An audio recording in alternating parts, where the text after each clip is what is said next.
Once upon a time, there was a kid named Andy who loved sailing. Andy read and reread a book about a guy who sailed all the way around the world. He thought, how amazing would that be? Andy grew up to have a great life with some amazing children he wanted to be an example for, and he built a fulfilling career serving others, coaching Olympians and some of the greatest athletes in the world, coaching college students and young entrepreneurs and business people and teachers and fellow coaches. Over the more than 3 decades of Coach Andrew's career, he's had an incredibly positive impact on thousands of lives, all while helping people achieve their dreams. Now, Andrew is embarking on a dream of his own, sailing around the world in the Clipper Round the World race. 42,000 miles, 11 months sailing the globe, sailing into port on 6 of the world's 7 continents. It's the adventure of a lifetime, young Andy's dream manifested by Andrew's ongoing belief and positive mindset. Where in the world is Andrew Moss? Let's find out.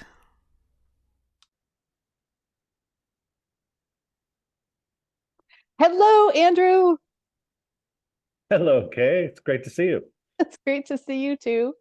Um, where in the world are you right now? Mm. I am in a little place called Airlie Beach, Airlie, which is uh, north of Brisbane, on the east coast of Australia. And it's in an area called the Whitsunday Islands, which are sort of I think that they're a part of the Great Barrier Reef, and it's definitely part of that whole area.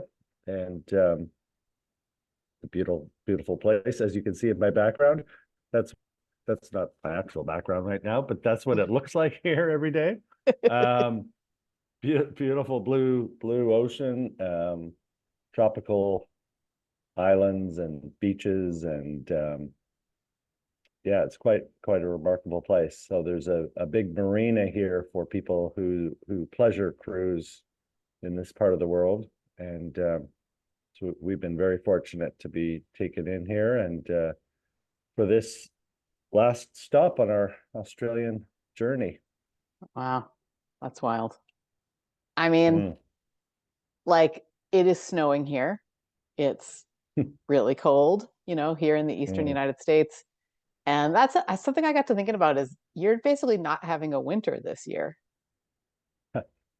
Well, yeah, not in the Canadian or Eastern US sense of it. I think it will get quite cold for us from China across to Seattle, because that will be sort of March, April timeframe, and will Mm. be quite far north. The Qingdao in China is, I think, equivalent to 400 or 500 miles north of Toronto.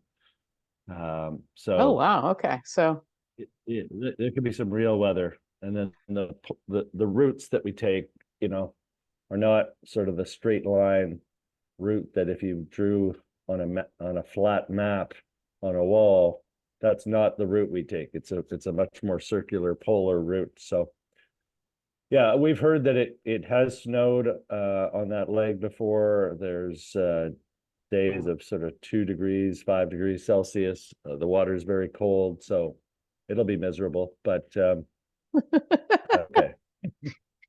so I was out for that's a it. walk. I was out.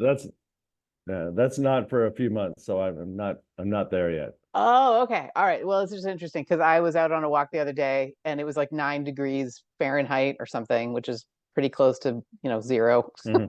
And um there was somebody out shoveling because we just had a bunch of snow, and we just sort of agreed that like we're hardy New Englanders, we can do this. This is fun.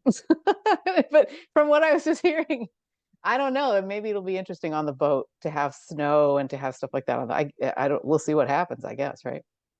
Yeah. Well, we do have the most Canadians by a mile of any boat, so I think we're well stocked You're people good. wise for that. Very, Yeah. very cool. So, but that's all for the future. I love this. We've decided you had this really great suggestion, which was to start with the questions that we've gotten from people. We've got such really interesting questions. And before we do that, I wanted to give you the opportunity to just take us into this, because we haven't seen you now for 2 races, right? And I'm just wondering, and I hope we'll come back to this. There's definitely some things I have some curiosity about, but like, what was this like for you? What were these legs like, or these races Yeah. like? So these were really interesting. When we left Western Australia, just before we left, I had a meeting with our skipper Mike about sort of the leg ahead and how and the people that the people on the boat. We'd been having some challenges within the team that we were trying to sort out, how best to support people.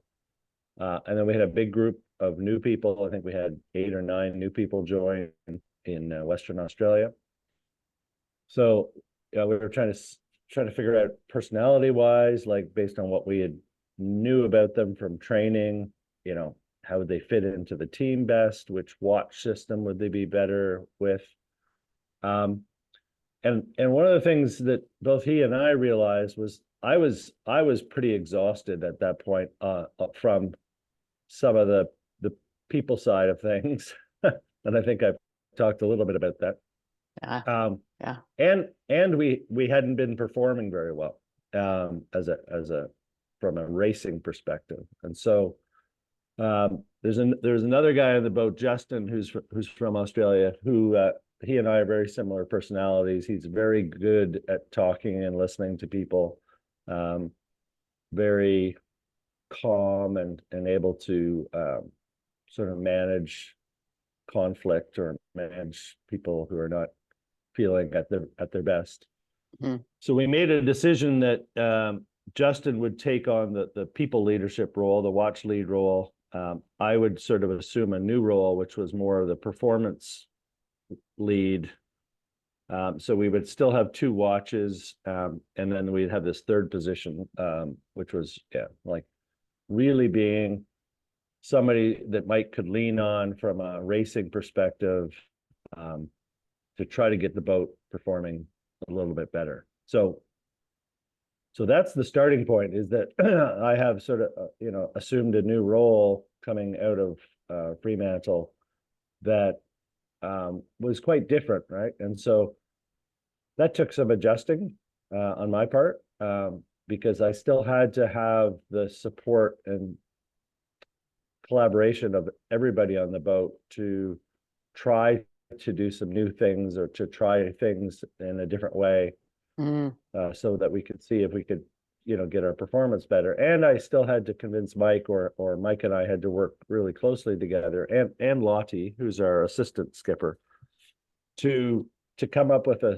strategies that would work. So that was out of Fremantle, and that race itself was quite interesting because it's a part of the world that not many people ever go to. I mean, south of Australia, if you look at it on your little globe at home or your wall map or whatever, there's not a lot down there. There's the southern Australia, and then you've got Antarctica beside you.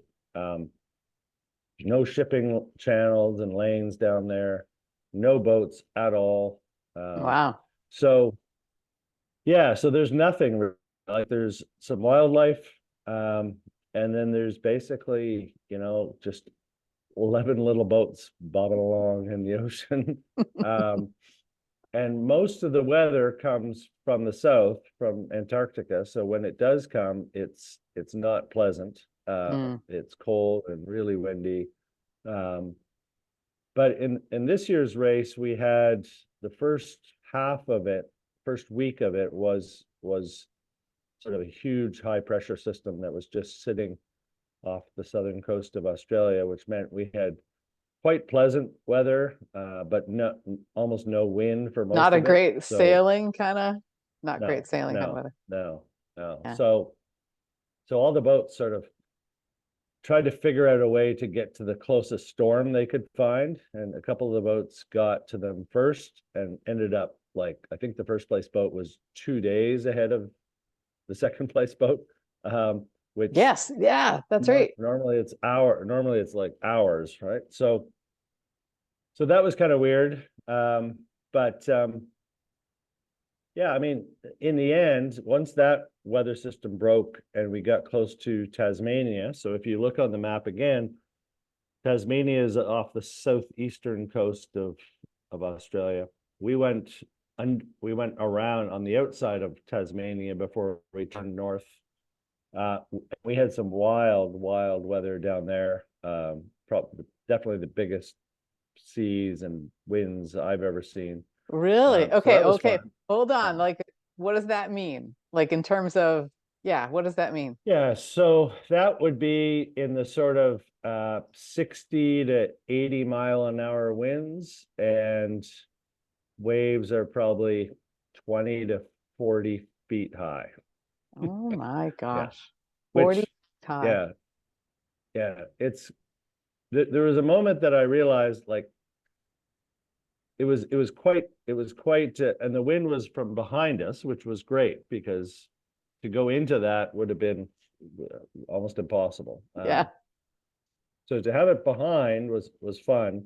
Um, but I remember a moment when I was steering and we were going down these waves that were just like, the boat gets lifted up by the wave, Hmm. and then the boat kind of tilts down, and then it's like being at the top of one of your Colorado ski mountains, and then off you go, right?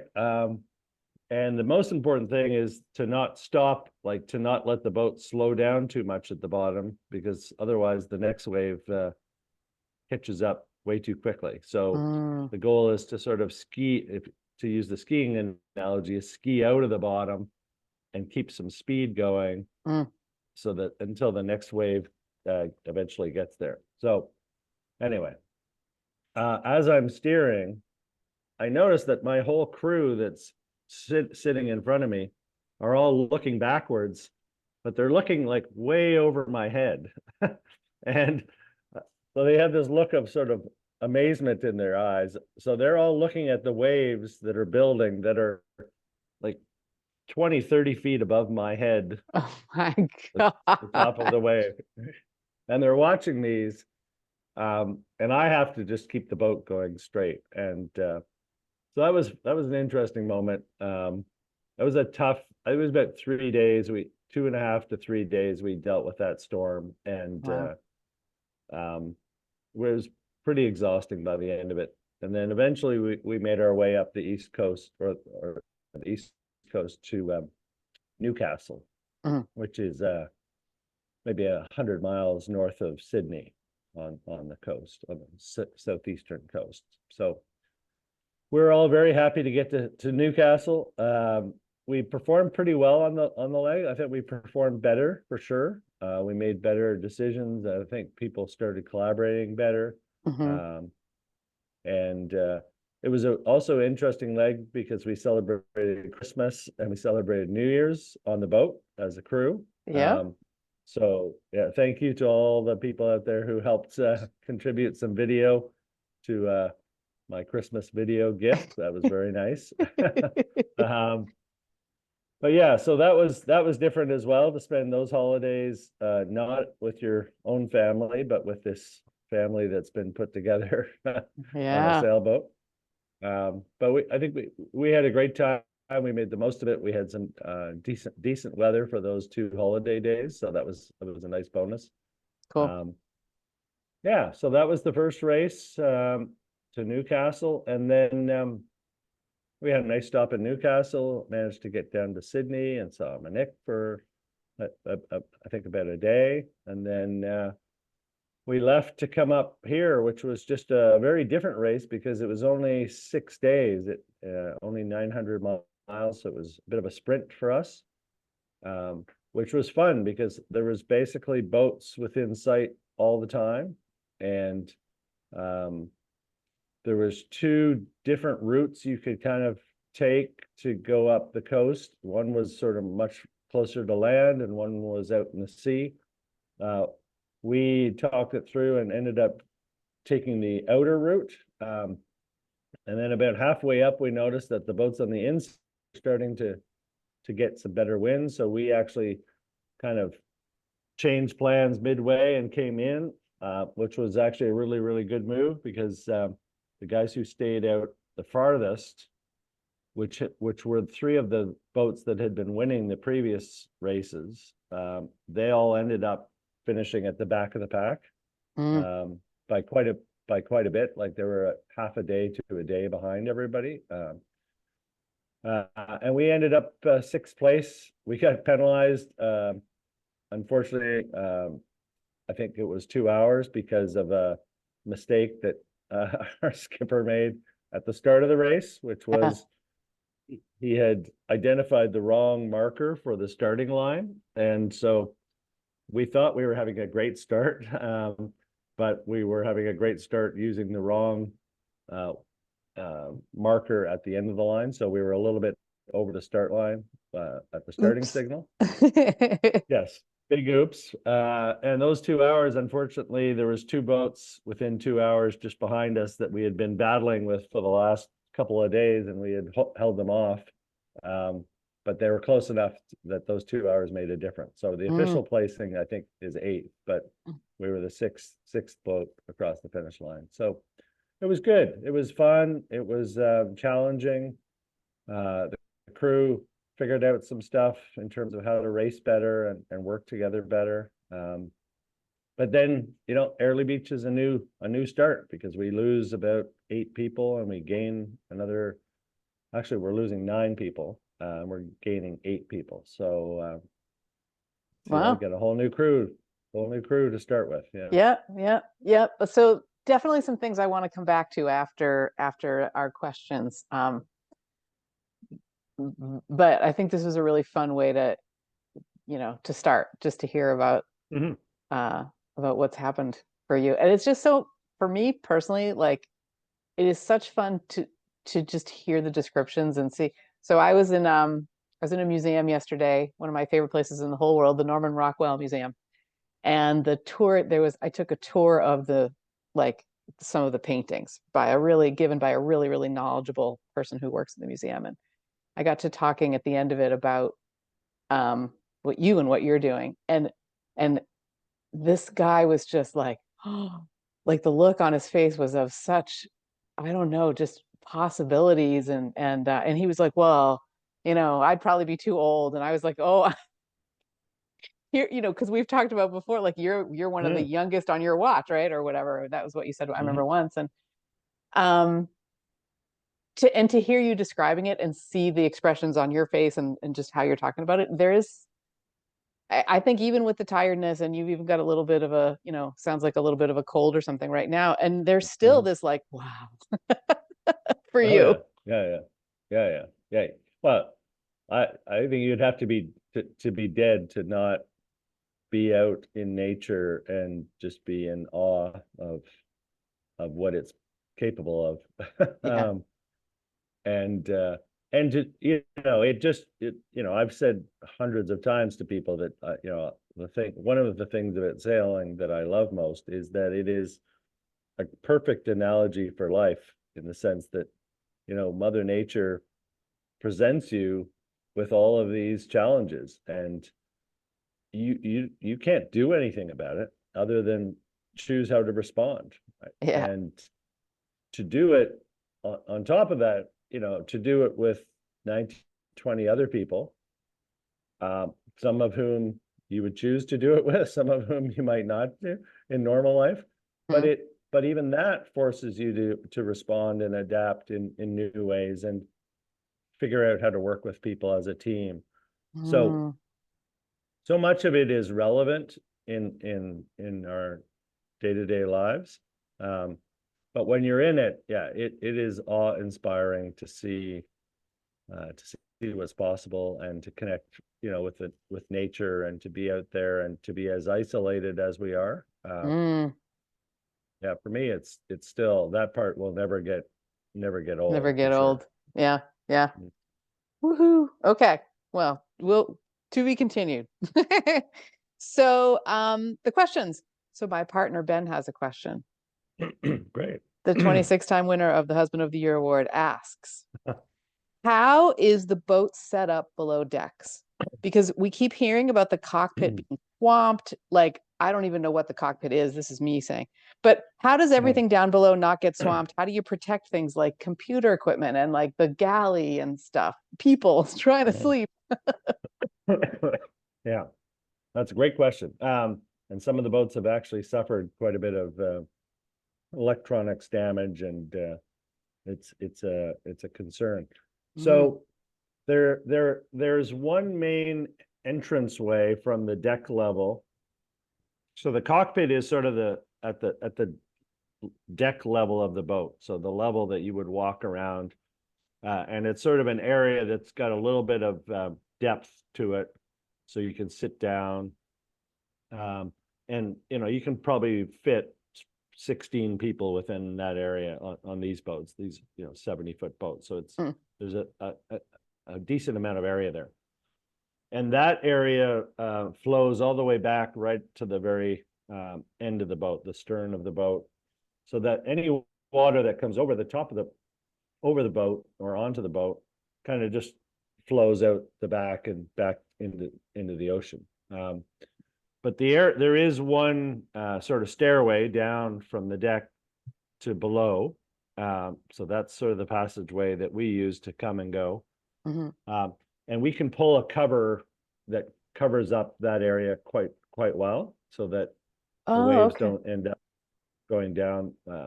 And so when we're in a lot of weather, that cover is pulled back. And we're very careful about that. And then there are other sort of hatches, which are basically just square windows that lift up in different parts of the boat, so that you can either pull some sails up from down below, or you can communicate with somebody in different parts of the boat, or you can just ventilate the boat. So we have to be really careful about using those anytime there's any kind of weather around. And one of the main areas of concern is near the back of the boat, where we have one of those opening windows to our navigation area, which is down underneath the boat, inside the boat. But that window is right beside where the people steering the boat are doing their work. So it's quite regular that we want to be able to communicate with each other, what we're seeing in terms of ships that might be in the area, or weather changing, or what have you. So we will sometimes open up that hatch if the weather's fine, and then other times it's just a matter of people running back and forth and with the information. We also do have a Bluetooth headset system that allows us to communicate in different parts of the boat to each other, and we use that sometimes as well. So yeah, I mean, and the galley area, which is where we do all of our cooking, is at the sort of at the bottom of the entranceway to the below deck. And it's set up with like a 4-burner stove, propane stove. We have some pots and pans. We have all of our food. And that's it, right? Like some sinks, and it's a very basic setup. And then accommodation wise, we have I think we have 10 bunk beds that are really just sort of more of like a hammock, or like a gurney, like a medical gurney kind of a setup. Wow. Yeah. And so they're set up, one above each other on both sides of the boat. They're adjustable so that you can adjust the angle that they're at, because when the boat is heeled over, 45 degrees, you will go rolling right out of those if you're not also levered up. So that's a bit of an art, because the boat doesn't stay at the same angle, nor does it stay heeling the same way for long periods of time. We often are changing from one side to the other, or the wind is changing. So you have to get very good at sleeping without, but staying sort of somehow a little alert. aware. Yeah. to pull the strings and get yourself back into a safe spot if things change. I So feel like there's some sort of um, fish that sleeps with one eye open and the other, or like mm, only half their brain goes to sleep or something. And yeah, I think those are I think dolphins that's the case. Yeah. hmm hmm Um, we have two washrooms, which are very, very basic. Everybody sits down on the boat to go to the washroom. And so I was trained well by all my girls that was easy for me. No showers. So it's just, yeah, two toilets that are sort of hand pumped. Um, and we have some sewage tanks on the boat, and you are allowed to pump into the ocean in certain parts of the ocean and certain parts of the world. hmm But generally, so we have sort of both systems available to us. Um, what else? Yeah, like I said, we have a navigation area that has all of our computers and plotting systems, and where we get all of our weather forecasts, all of our Uh, electronics. Yeah. you one time, I think this was early in the race, early in the whole thing, there was this wonderful clip which was like a spoof on the Hunt for Red October.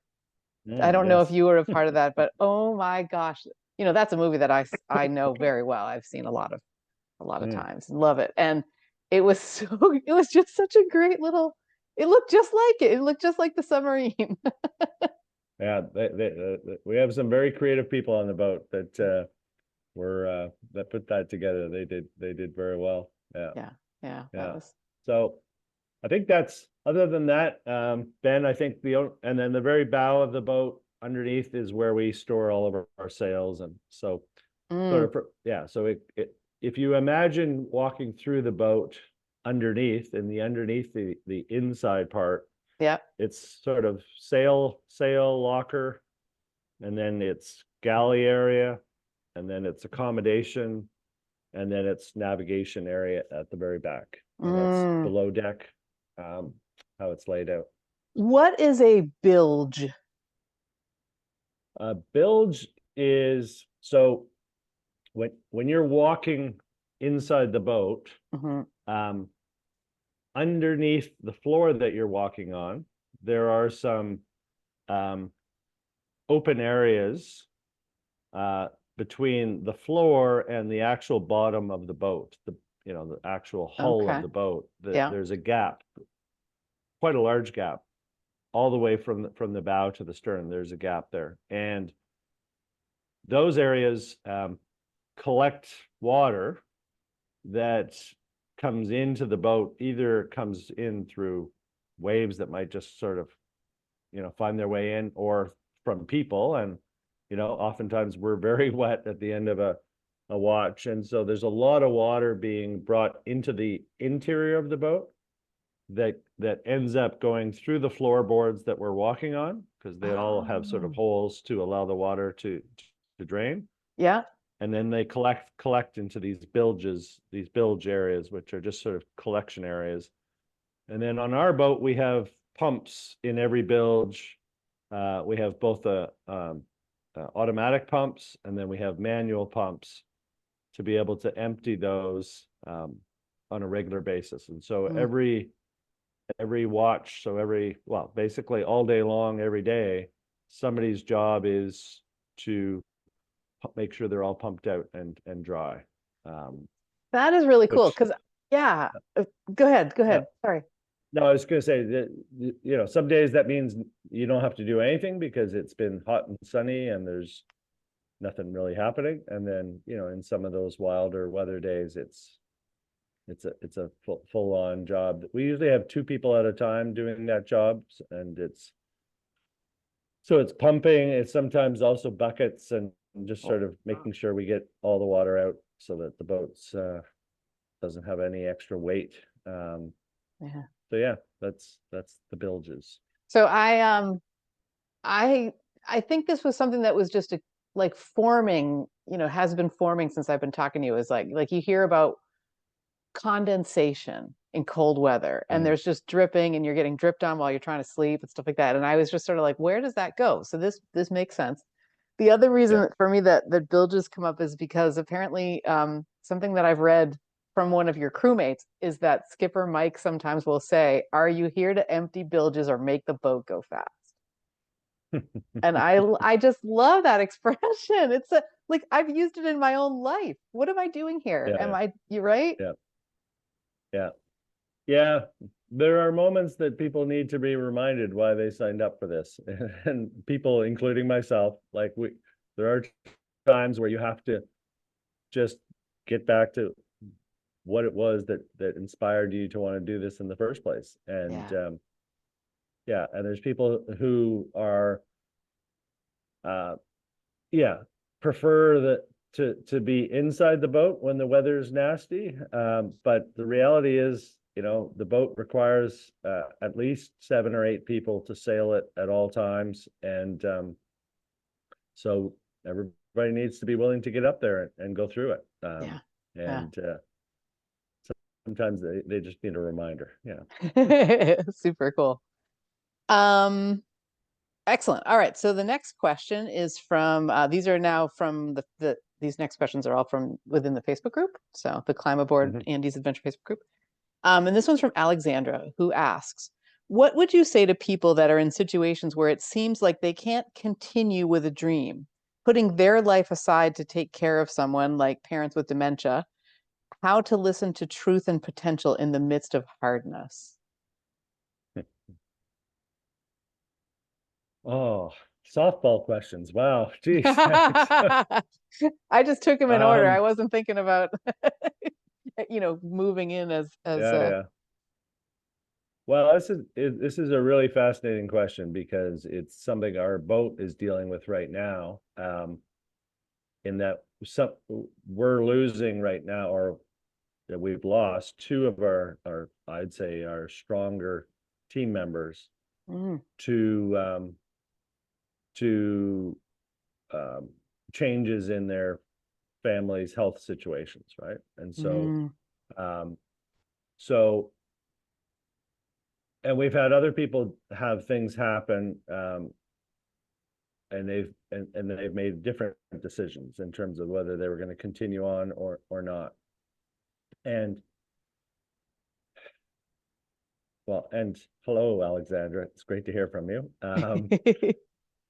We've had some great conversations about life and about these kinds of questions because, what it ultimately comes down to for people, I think, is a sense of values. And, it's hard to, if people's values are that they signed up for this adventure, this race of their life, for the personal challenge, to see if they could do it, to all of those kinds of things. mm, Some of them have absolutely no issue with stopping. And a couple of these people were around the world, had signed up to do around the world. So they had invested quite a bit of money and time to be able to do the whole trip. And now they're less than halfway. They're stepping off. mm, But I've been really it's been remarkable to sort of be part of it because for some of them it's been really easy to make that decision, in the sense that the money's been spent, the time, the investment of time for the training has been spent. It's gone, right? mm, It's You can't get it back. So spending any time worrying about it isn't really worth much. It's not really worth it. So the question is, from where we are today, what makes the most sense for them from a values perspective? And for them, it was quite easy that what made most sense was, in some cases, to stop and go and take care of whatever needed to be taken care of.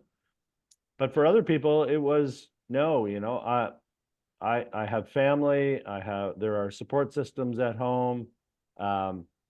There's only so much I can even do if I'm there. mm, it's not my responsibility to do everything for everybody else. It's sort of their value is their independence is also a value in their own life, right? And so this is happening in real time for us, and across the whole race, I've heard that up to 40 to 50% of the participants don't actually complete the race in the way that they had planned to. So either they do less amount of legs, or they don't, or they have to drop out of the race before they even start. So we're starting to see that, because life continues as we're out here sailing around, and people's lives, change. People also get injured. Things happen on the boat. Some people are not happy with, the boat they're on or the people that they're with, and they make decisions based on that. So, I think for anybody, based on what I've learned from this trip and sort of how I see the world, it's figuring out what those values are for yourself of your own right to be an independent human being, and your responsibility to be a human being within some of the social structures that we have as families and partners and parents and other things like that. The last thing I'll say on this is it's been really interesting to that the partners of the sailors who were choosing to leave the boat, their partners were actually, for the most part, wanting them to stay and keep going on the boat. Yeah. At least that's what they were saying, right? Yeah. And so there is no easy answer to the question, but I think what I've learned by watching others go through it, and it's funny because Monique and I had this conversation last night about how you go through the process of making these decisions, because both of us, we're on the other side of the world right now. We have kids in school, we have parents at home.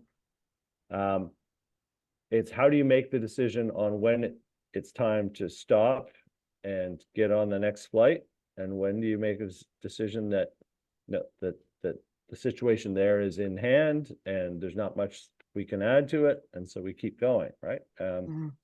And I think until those situations present themselves, it's very easy to just sort of think from a hypothetical perspective, but I'm not sure that is what it's going to actually feel like once you're faced with it.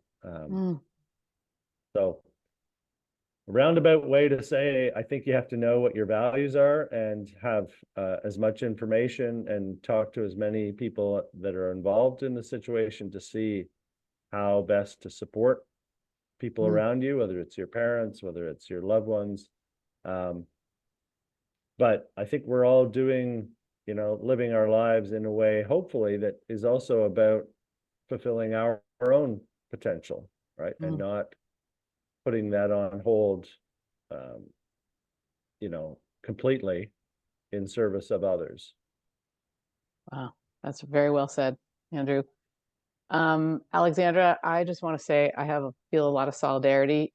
I don't know where this question came from in you, but you sound like, it's from the heart. And I am, as we speak, having the experience of a couple of weeks away from home on a solo art and writing retreat. And some of these questions have come up. In fact, I shifted my journey a little bit to make sure that I was closer to home if needed. And,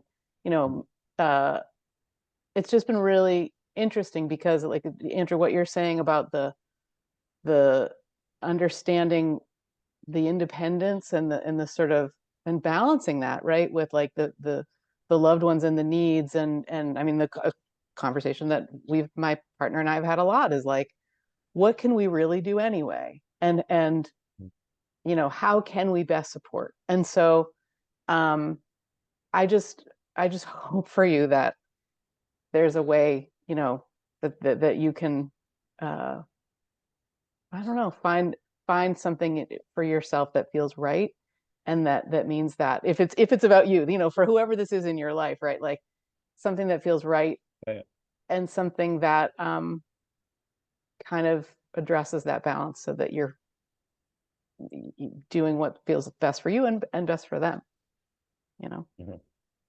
Yeah, so, something you just said, let me just add to that, because yeah, um, I think you can have both that independence and that caretaker support, what have you, at in a much smaller scale than the one that I'm certainly choosing to do. And your example is a great one, right? To say, well, what if I could take 2 weeks? Or maybe it's what if I could take a weekend? Or what is it? It might be even what if I could take one evening and and get a break, right? And go do what fulfills me and recharge to come back to what else the other things I need in my life, right? And Mm. I think that's one of the things that's also been interesting for me is to talk to the people in this race who are only doing small parts of the race, maybe just one of the legs. And for a lot of them, that's exactly their scenario, is that either they're still working or they're still, families quite young or what have you. And so they're trying to fulfill something that they needed in their life in this moment, but they're doing it at a scale that fits with the reality of where they're at, right? They're Mm. not just all in. And so that's the other thing I would say to Alexandra, is, self-care from a perspective of planning for your own time, planning for time with close friends, and, where you can really get away and get back to sort of inner self work, um, and rest and recovery and all of that. Um, it's the only way you can actually show up for other people at your best, anyway. So you have to put that as a priority. Yep. And it doesn't have to be at anything close to the scale of the craziness that I'm doing right now. It can be whatever works for you, right? Like, but Mhm. I Totally. think I love what you're saying, Andrew, because it's like, it's not don't do it. It's not give up. No. It's look around, like, because there are people in my life who I've seen change from, well, there's just no way, to like, oh, but here's something, here's something, here's something. So rooting for you, Yeah. cheering for you. Alexandra, if it's not you, if it's somebody else in your life, I'm cheering for them. So lots of hugs. Cool. Yeah, and thank you for a great question. I was like, ooh, that's Mhm. a good one. So okay. Yeah. So Ian also has on to our next one. This is also a really great question. So he writes, of course, congrats, Andy, on everything PSP has accomplished thus far. And the question is, you have talked about your role supporting your crewmates during fearful moments, which is great. But curious, have you had any fearful moments yourself where shit went so far sideways you weren't sure what to do next? And can you explain what the penalty for equipment damage is all about? Thank you, Ian. Cheers, Ian. Cool. Yeah. So Ian owns a beautiful sailboat in Toronto that, I'm fortunate to get to sail on anytime I'm back in Toronto. So, hello, Ian. Hello, Justin, his son who sails with us, and the whole, big surprise crew. Um, it's a great question. I have not felt fear, on the boat, because of the conditions or because of stuff that was going on. I just seemed to find a way to be able to focus in on what needs to get done. Um, I mean, I mentioned earlier the big waves and the big wind. It's not a time to emotionally be somewhere other than focused on what has to happen. And we've had other instances where we've had, big wipeouts with our spinnakers up, and we've had to have all hands on deck to get a spinnaker Okay, unwrapped from. what is a wipeout on a 70-foot Okay. racing yacht? Yeah, so a wipeout is the boat's going really fast. It gets a little out of control. It turns sideways and it leans over a long way. Um, Okay. and the spinnaker often will end up in the ocean or detached from the boat in some way. We've had Yikes. it underneath. We've had it underneath the boat. We've had it trailing behind the boat. Oh my God. Um, and often for some reason it often happens at night, so it's on top of that, so and clearly there's usually a lot of weather involved, so you've got nasty weather, you've got a sail somewhere in the ocean that needs to somehow hopefully be retrieved, and this links to the second question. And you have to be sure that you don't make it worse by having somebody fall over the boat, over the side of the boat, and then have to go into that mode. Mm, Um, so those are moments where it's like fear cannot really be the emotional state. There are people on the boat I've seen who have had a different experience. So I'm only saying this because thanks to all the time that my parents uh, put into having us go sailing, I've had enough experiences to know that this boat can handle just about everything that's going to mm, get thrown at it, and it's really the humans that have to uh, be taken care of, less so the boat, just to stay mm, safe.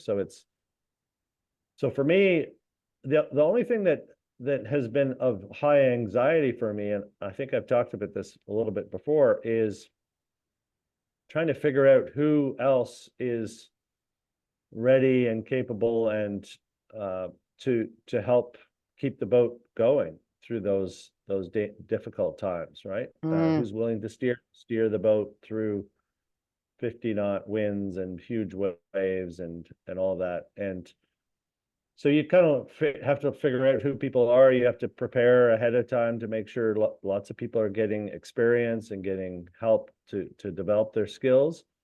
But there are people who just absolutely choose to step aside in some of those moments and don't, their words are they don't want to be the cause of something bad happening. And so Mm. they don't want the responsibility that sometimes people need to take on. Um, so far, the answer would be not yet on the fear side. We still have some pretty interesting stuff coming up. We actually, right now, sitting here in Australia, have a cyclone that is forming off the coast that probably is going to affect the start of our next race, because we would be heading out straight into the middle of it if we left when we're supposed to. So we're Yeah. still waiting on the official word on that, but it sounds like we may be delayed a little bit.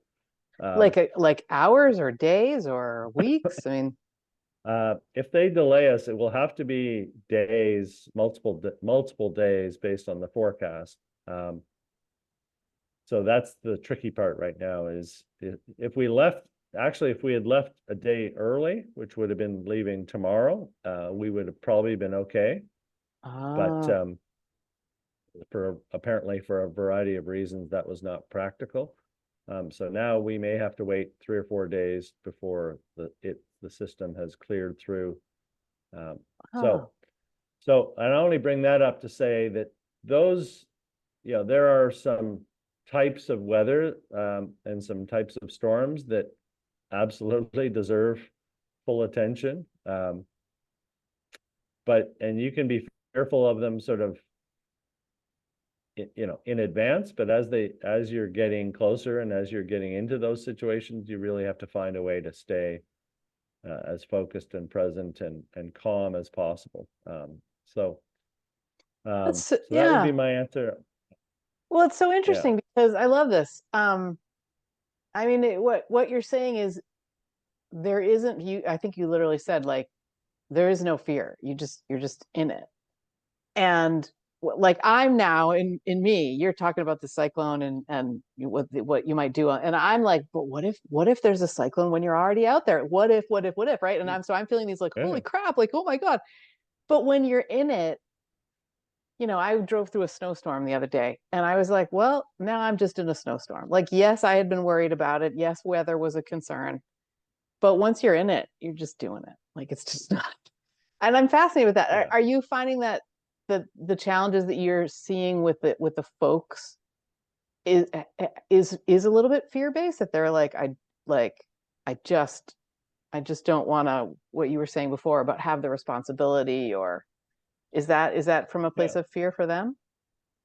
Absolutely. Yeah. Yeah. Fear, more fear that they're not going to be able to perform in whatever way is necessary, um, in the Then for middle their of, you safety, know, yeah, like, for their safety, for other people's safety, right? That mm, it's more about that.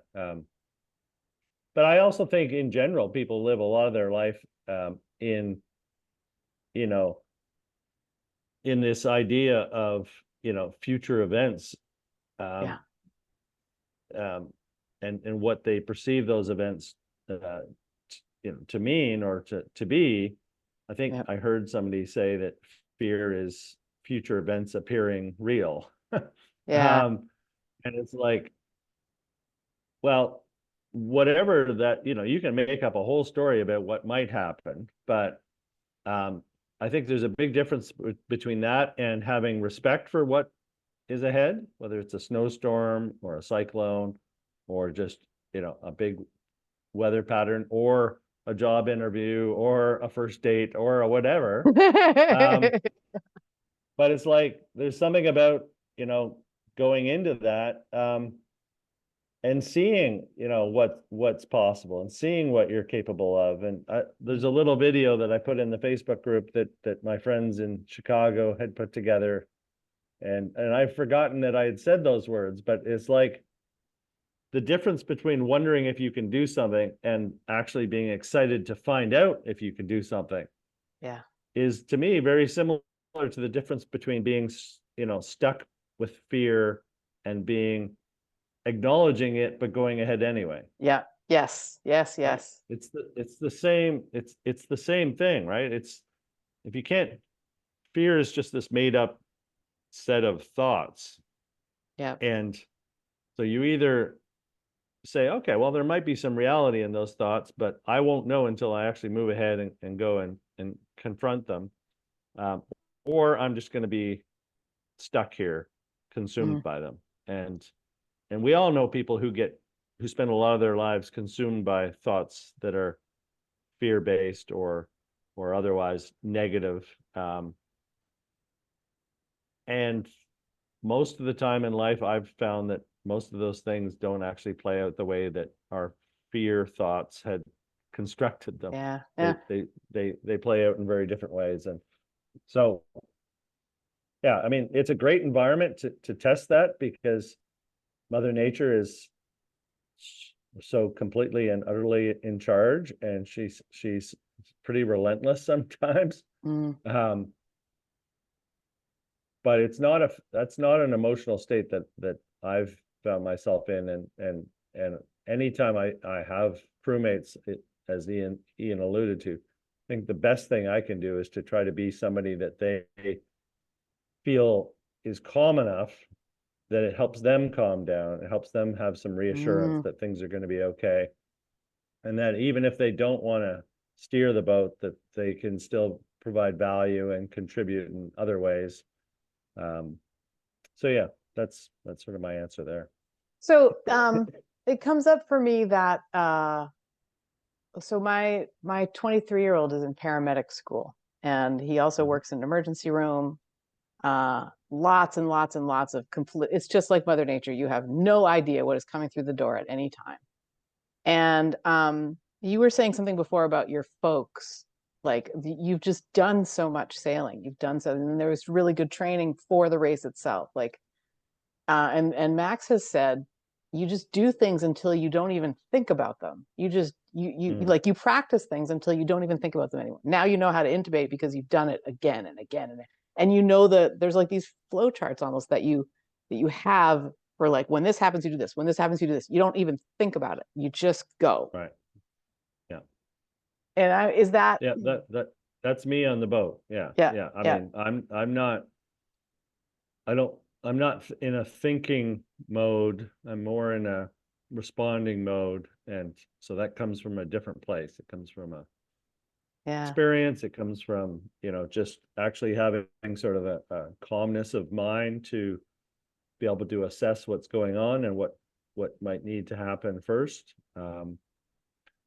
Yeah, and yeah, to me, the biggest, because I've been in probably 4 or 5 of those situations in the race, in a very intense situation, with some of those wipeouts that I was referring to, Mm. where just being able to be calm enough to see to try something that I think might help rectify the situation, or to keep everybody calm enough to keep doing something that clearly is working and not get distracted to try 10 other things, and just kind of Mm. stick with what's working. Often that's much more just about your state of mind than it is needing to have any technical expertise. It's just being able to be calm and rational in a situation when other people are a little overexcited or over emotional.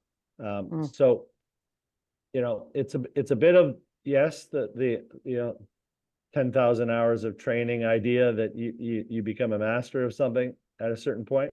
There's that element for sure, but it's also just not getting rattled in a situation, and Mm. not getting thrown off when things seem to be going, as Ian said, when shit's going sideways, which it often is. Um, Yeah. it's Literally, it sounds just like. Oh yeah, literally and figuratively, yes. Um, but it's being able to just stay calm and present, and to really focus in on how do we solve this. I, to be honest, most of our time on the boat is problem solving. We're Mm. solving something that's broken, something that's not working, something, the how the boat is sailing, a big wipeout, a sail that's ripped, what have you. It's just, how do we solve this problem in this moment so that we can resume doing what we want to do? Mm. And so if you can kind of keep it in that perspective, it doesn't have to be super emotional all the time. Yeah. And just thinking, referencing the penalty for equipment damage, which Yeah. I was curious about So, too. There well, I've seen. let me answer that one, because there's a specific answer to, I think, to the question that's being asked there. Oh, cool. Okay. So every boat is given a 500 UK pound budget for replacement equipment that has been damaged due to sort of misuse of the equipment. So errors that on the crew's part that has caused breakage of something. So that includes the sails, that includes any of the equipment on the deck of the boat, the sailing equipment. So 500 pounds, which Ian will know this as a sailor, doesn't go very far. Right. Beyond that, any damage beyond that, for every 500 pounds, you have a 1 point penalty to the team, to your overall team points. And is it So, 500 for the whole race, or is it 500 per leg, and or for the whole race, it's yeah. So for the every, whole year? but yeah, for the whole year. So for every 500 pounds, or every time you go over 500, so if we went over 500 by the time we got to Uruguay, Mm. so we had a 1 point penalty, and I don't think we've had any more points penalties since for damage. So we've gotten really well. First of all, we've stopped doing as many stupid things as we did at the start of the race, and we are getting better at fixing things ourselves. And that's, the one of my jobs on the boat is all of the deck equipment, so the winches and the blocks and those kinds of things. So we've fixed a lot of those on our own. And then our sail repair team has been phenomenal of keeping our sails intact and not having to spend any money on replacing them. So far we've, just the 1 point. So I think we're just over 500 pounds of equipment Mm. damage so far. but they don't count things that are safety equipment. So if it's a piece of safety equipment that's broken, that's replaced without cost and without penalty. And things that are what would be considered normal wear and tear of the boat, those are not charged against us. And in there's some wiggle room for negotiation on what things that we've caused to break and what things were sort of normal wear and tear, because these are boats that have sailed around the world. I think this is the fourth race for these boats. Oh, wow. So there are some things that we just, we had a block, which is sort of like a pulley that's attached with quite a robust metal arm at the very top of the mast. Excuse me. We had that break off in the middle of the night one night. Yowza. Yeah. And so our spinnaker ended up trailing behind the boat in the ocean, but that part should not have broken. It certainly wasn't broken because of our misuse. So when we got to port, fortunately, there's two of them at the top of the mast, so we were able to switch to the other one, put a new spinnaker up within about an hour. We got the other spinnaker back out of the ocean in one piece, and got a new spinnaker up and continued on. But that got replaced without charge. So it's a bit of a negotiation, and it's also a lot of learning on our part on how to sail the boat safely and keep everything intact. I saw these. I think it's in Instagram in the PSP. Not channel's the wrong word, but anyway, people where there were these blue squares around little rips. There were basically like sail band-aids. Like people were putting band-aids on them. I was like, that's really cool. Yeah. So we have a lot of spare sail material on the boat, and when we get rips in the sails, we patch them, but we also sew them, so they're sewed on. So we actually have a sewing machine on the boat that cool. The team is tries to maneuver these massive sails inside the boat around the sewing machine. Yeah. A lot of hand stitching as well going on. So that team is amazing, because those are 12 to 24-hour jobs oftentimes, and they just kind of work in shifts, and they just stay below the whole time until the sail is back ready to go again. Wow. You know what? And they're just normal crew people like myself who've chosen that's the role that they wanted to help with.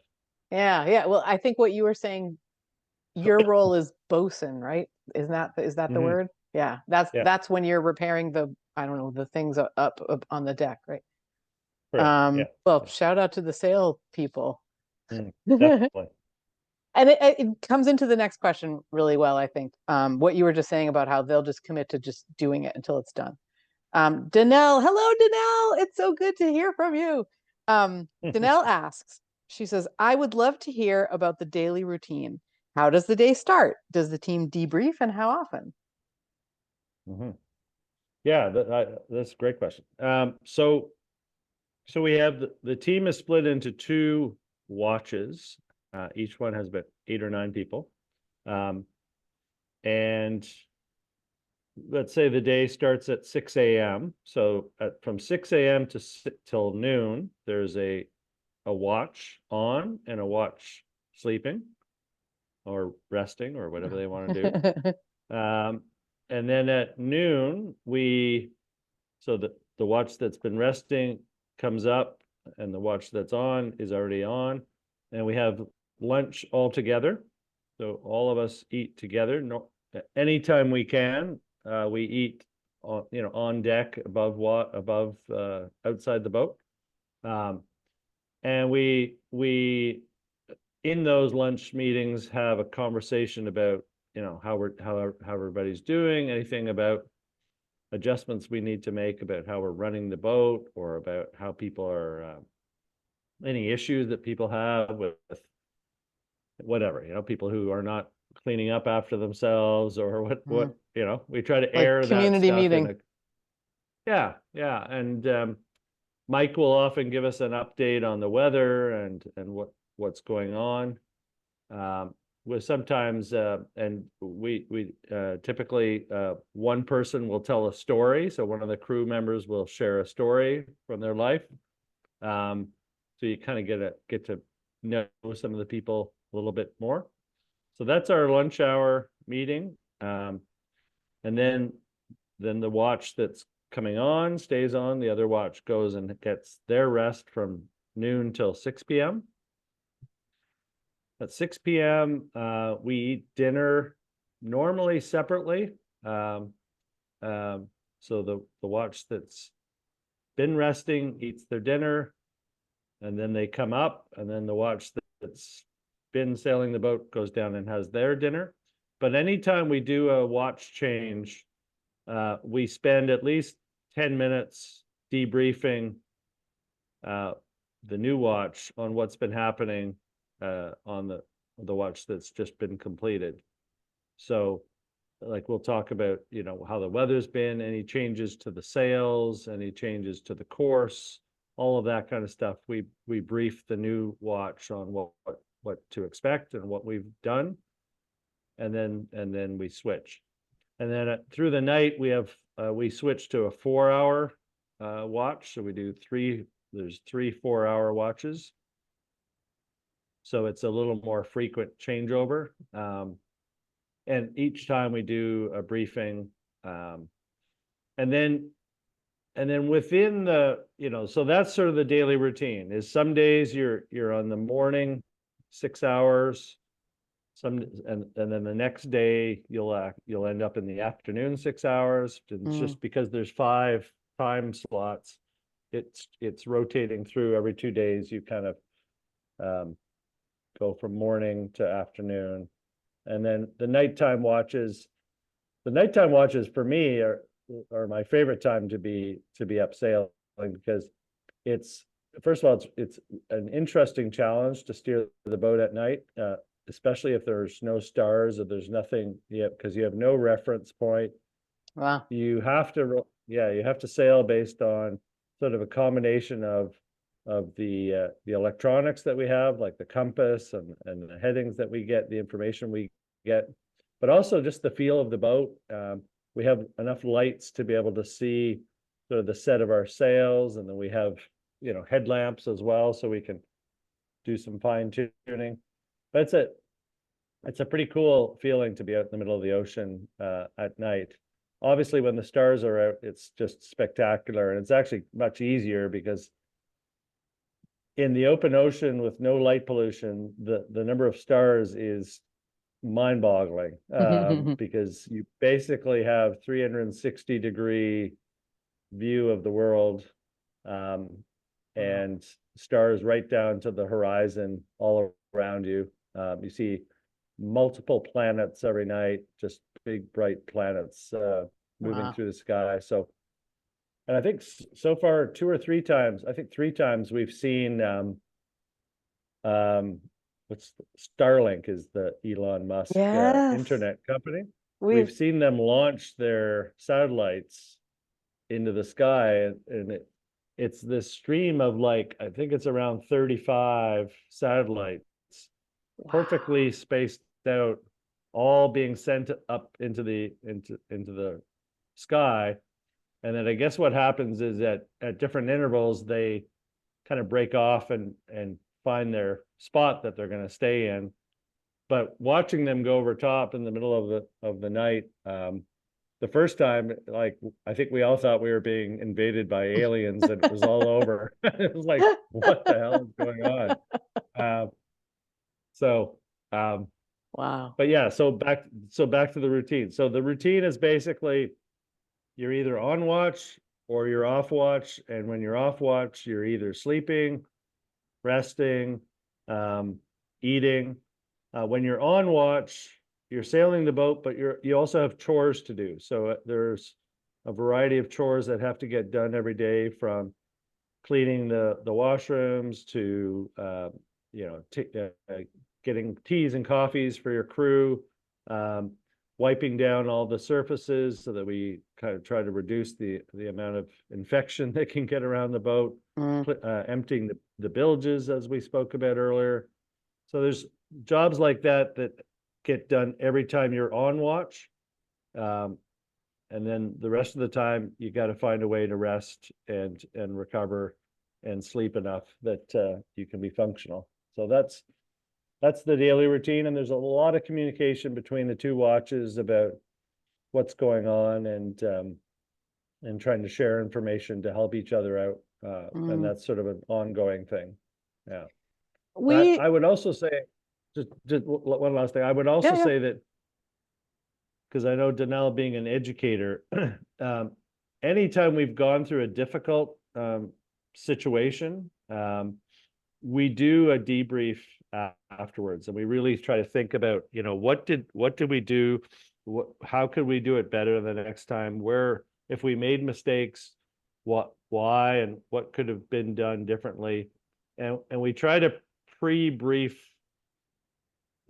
a situation. If we know we're going to have to go into something and do something, we try to prepare by walking through the scenario before we do it, and use all of those learnings so that we're not making the same mistakes too many times in a row. Right? So that's a very practical thing that I think I will definitely take away from this race, is the idea of sort of walking through the steps of an event that has a lot of importance to it in advance, in quite a lot of detail, and making sure everybody understands roles, responsibilities, that we anticipate things that could go wrong or might go wrong, and how are we going to respond to those if they do.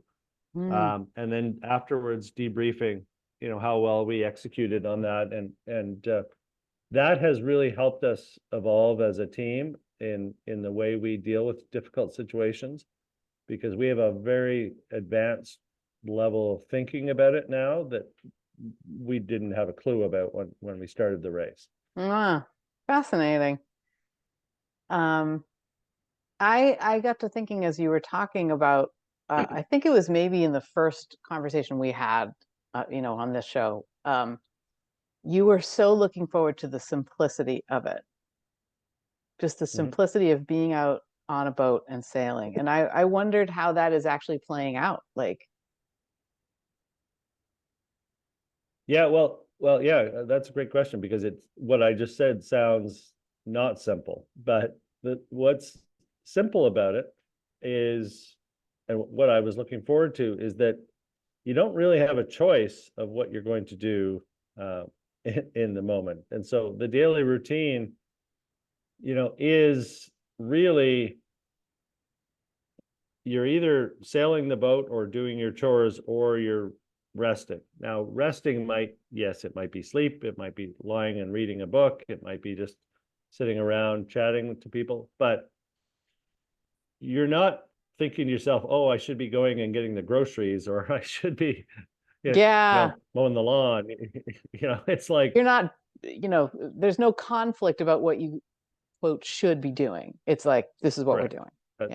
That's the best way to say it. There is no conflict. It's either you rest and you help regenerate yourself for the next go, or you're on, and you need to be on at your best. And I still really appreciate that on the boat, for sure.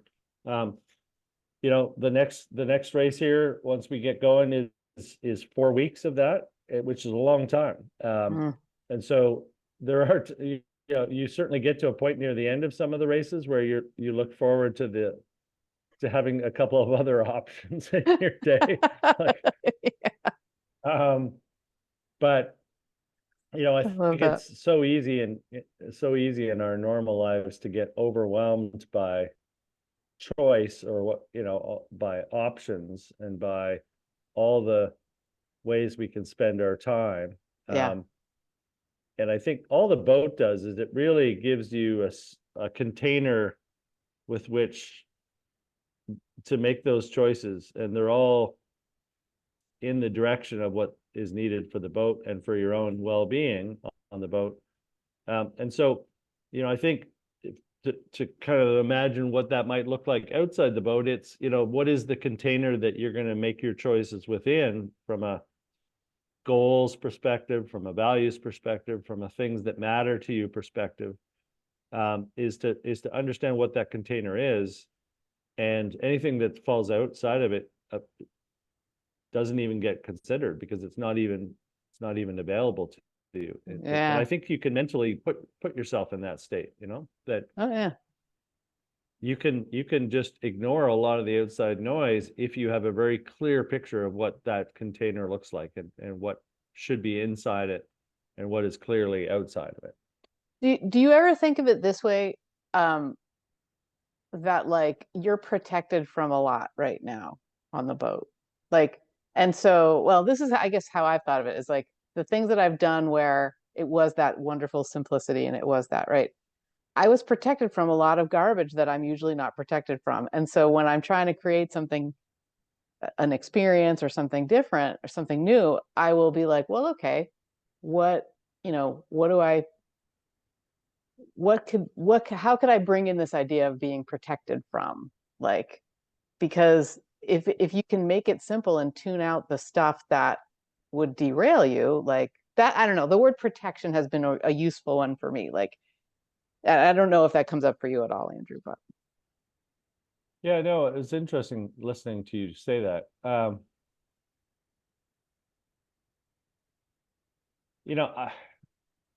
don't know that we're ever actually protected from anything. It's just a question of there are certain circumstances where it's easier to say no to things, and other circumstances where maybe it's not as easy to say no to them.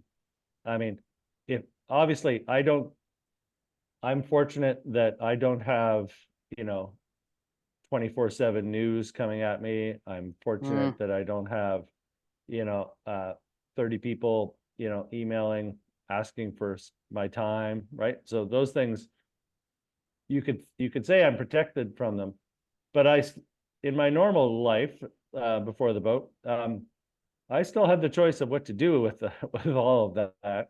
It's just way easier on the boat to not deal with them, because, well, I'm on the boat, and yeah, you're not receiving them. You're not. well, I'm choosing not to receive them. Yeah, some people have chosen to receive email on their boat, but it's very limited email. But regardless, it is a simpler life because you have less inputs to deal with day to day, for sure. But I think I'd be cautious about saying that we're protected from it, because I think that almost suggests that it's outside of our control how we respond to it. I think Interesting. ultimately, Okay. ultimately it's like on the boat, there's a very narrow funnel of inputs coming in for me to deal with. When I step off the boat, it's a wider funnel of inputs, but I can still live, and Monique will tell you this, I can still live very simply off the boat by just choosing only to do the things that really, really serve, what I need right now. Yeah. Yeah. Right. And so it's, not going to all the parties that are So it going on, isn't not doing about, all the activities. yeah, like it's not about building some kind of structure that protects you. It's about sort of staying with the things that feel good, or choosing choosing with care what you're going to do, even if you have more options. So yeah. Yes. Yeah. Cool. Cool. Wow, thank you. That was neat. All right. So I want to be respectful of your time too. I know it's like probably getting on breakfast time for you. Okay. Well, because there's a couple of questions a couple of curiosities that I have, I think. And so I'm going to start. Okay. So the first one I'm going to do is I'm going to share my screen, which I know how to do this. I'm good at screen sharing. There it is. And so for people watching in video, you'll be able to see this. And for people listening, we'll describe it. So this is a painting that I made. Can you see it, Andrew? Yes. Do you know who I it's know of? exactly what it. Yeah, that would be Mike and Nikki. Yeah. It would be, Mike absolutely. being the blonde-haired skipper of the boat. Yep. Yep. And Nikki, his wife, who is also part of the Clipper team that supports all of our supporters. She's the sort of go-to person for all of them. And so she is on the dock waiting for us every time we arrive. And that's a scene that I have seen every time that we've arrived. Yeah. Yeah. Yeah. And it's really, I have found it very captivating as well, because I mean, you know, Skipper Mike heads off for weeks at a time, and Nikki, heads off into her life for weeks at a time, and they connect at a different place in the world. And every time there's just this lovely, lovely, lovely embrace. And I got to thinking about the human side of the race is really like this picture came about because I wanted to just try and express that in art, really. And my curiosity, Andrew, was like, how is it for you to like be away from family, from loved ones? Yeah, I guess I was just curious about that. So Yeah. yeah, I don't Yeah, look, it's not easy. Not easy at all. And I wasn't really sure how it was going to be until, the race started, right? It kind of goes back to that wonder of, I wonder if I can do this. I wonder how much, if I can be away as much as I'm going to be. What I've come to appreciate is a couple things. I've come to appreciate that I want to choose to spend a lot more time with my parents when I get home. Mm-hmm. I also have come to appreciate that I have such amazing kids who are so supportive of me and what I'm doing. And a sister who's so supportive and excited, and her whole family of what I'm doing. And that's been really interesting to me, to see that the people around me are not reliant, like they're independent. They're able to be happy and run their lives and be okay in their lives without a reliance on me to do that. And you could take that as a negative, or the way I look at it is, to me, especially when it comes to my daughters, that's a beautiful thing, that they are young, independent women who are, at different stages of their life. Danielle's in university. Katrina's about to graduate. Renee's already graduated, is on doing her thing, and Emily's in school, pursuing her education.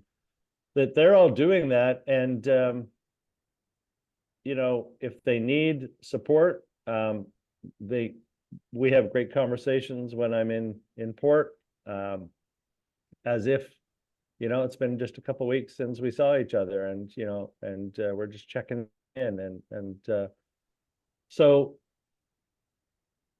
I've been really, really blessed to that they have been able to be as supportive of what I'm doing as they have. And then obviously Monique and I made a very conscious choice a couple of years ago, with selling our home in Toronto and starting to travel and going to Europe together, and then going to Costa Rica together before all the sailing started. And part of that was to try to figure out what life on the road would be like, try to simplify our life in a lot of ways.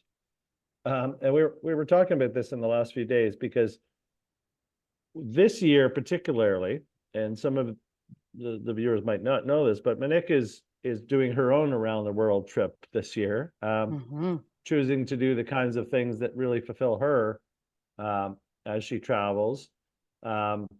and she's doing it alone. And from time to time, we end up in the same place. We try to do that, but we're not. She is not planning based on any being forced to be everywhere that I'm going to be. But if it works out, great, right? And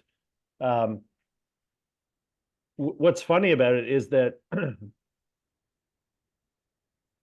my preferred lifestyle would be the lifestyle Nick has this year, in the sense of the freedom, the independence, the doing it solo, all of those things are much more my natural personality. Whereas being part of a structure, an organized setting, a schedule and all that's Nick's sort of nature, or what was her nature, when she was working in corporate world and all that, and she was organizing events and all that.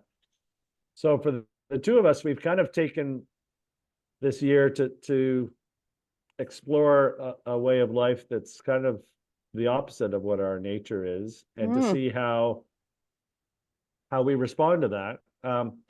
But that also comes down to the idea of, how to support each other and how much support we need to be okay as a partnership, as a couple, right? And I think we've learned a lot about that, right? We've learned a lot about how to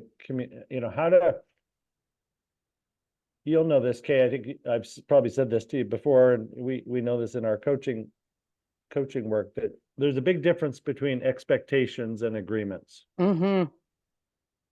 And this year as a couple, we needed to move as many things from expectations over to agreements as possible. Because we were just talking this morning that it may be 3 months. If they change the schedule of when we leave Airlie Beach, it'll probably be about 3 months before we see each other again in Seattle. Wow. Right. And so we need to part ways here with agreements on how we're going to communicate, what's going to happen in between, not expectations kept to ourselves that that we somehow hope the other person can read our mind. And to be honest, I think that's one of the best learnings from this whole experience is that just simple idea of what is an agreement versus what is an expectation. I've heard so many people on the boat talk about the challenges they're having with their relationships, where they have these wild expectations of what should their partner be doing, and maybe vice versa, that they're having expectations put on them that they didn't have any clue about. And the idea of how you get from that to being able to communicate with your partner in a way that says, no, this is what we're agreeing to, this is what I need, or this is what we need to be able to continue to move on. That's huge in this kind of a situation. But I also think it's a really valuable learning in day-to-day relationships and day-to-day family life. Is we spend way too much time walking around with expectations of others that they don't know about. Even if we think that every human being is born knowing this, they should know this. I should not have to tell them this. There's something about having an agreement that, okay, we both completely understand the same thing here. Yes. Okay. We're agreeing that is the new norm. So yeah, I mean, it's an interesting experience to go through, to have these long breaks of time away. And it's taught me a lot about myself. It's taught me, where I feel like I haven't spent enough time or put enough of my attention. But it's also given me a tremendous amount of pride in the people around me, and how independent they are, and as a parent, as a brother, as a son, like it's pretty cool to see that just that people are good. People are happy. People are excited about what I'm doing. Yeah. People's lives continue on, right?